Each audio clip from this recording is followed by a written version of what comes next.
With those in favor of the draft resolution, please raise their hand. The United States wanted the UN Security Council to endorse Donald Trump's 20-point Gaza ceasefire agreement. And that is exactly what the U.S. got. Today's resolution represents another significant step towards a stable Gaza that will be able to prosper and an environment that will allow Israel to live in security. Trump made his feelings on the vote clear, saying, "Congratulations to the world on the incredible vote of the United Nations Security Council. This will go down as one of the biggest approvals in the history of the United Nations."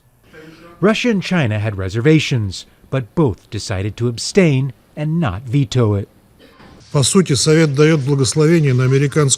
essence, the Council is giving its blessing to a U.S. initiative on the basis of Washington's promises, giving complete control over the Gaza Strip to the Board of Peace and the ISF, the modalities of which we know nothing about so far. So what exactly is in the resolution now adopted?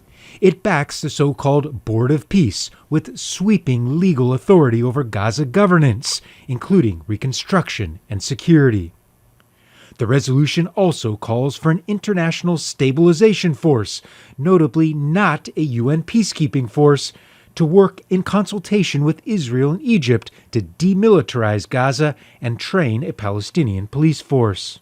The U.S. resolution had wide support from Arab and Muslim countries, including the Palestinian Authority.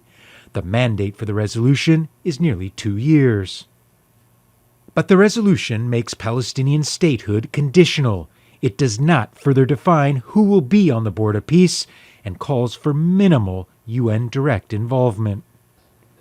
After the vote, Hamas released a statement that read in part, assigning the international force with tasks and roles inside the Gaza Strip, including disarming the resistance, strips it of its neutrality and turns it into a party to the conflict in favor of the occupation.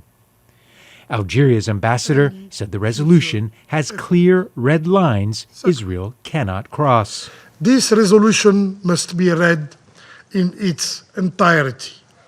It clearly affirms no annexation, no occupation, no forced displacement. As for the UN, the spokesperson for Secretary General Antonio Guterres said the adoption of the resolution is an important step in consolidating the ceasefire and said the UN remains committed to scaling up humanitarian aid.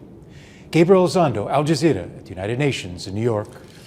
Let's hear now from Daniel Forti, who's a senior UN analyst with the International Crisis Group. And he says there needs to be a credible creation process for the International Stabilisation Force.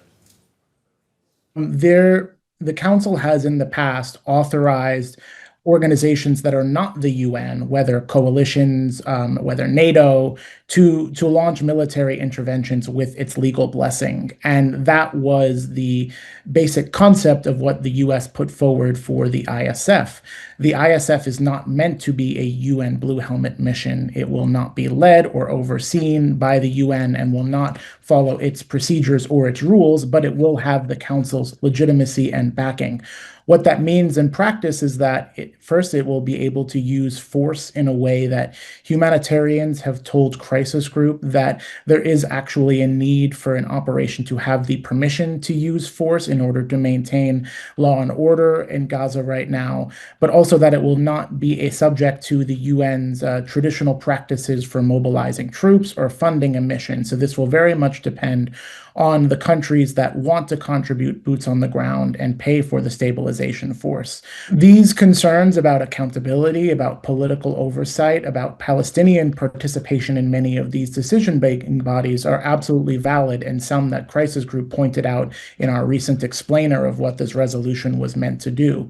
But we do see this resolution as an opportunity for the entire international community to give a bit more of oomph to the ceasefire deal at a moment when everything is quite precarious.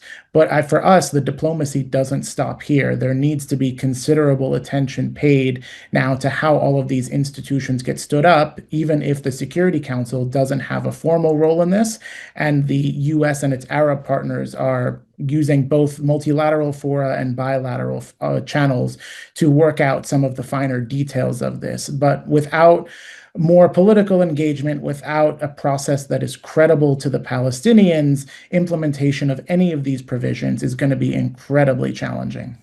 Don't miss out. Get the full picture. Subscribe to Al Jazeera for reliable news, expert insight. Like, share, stay ahead.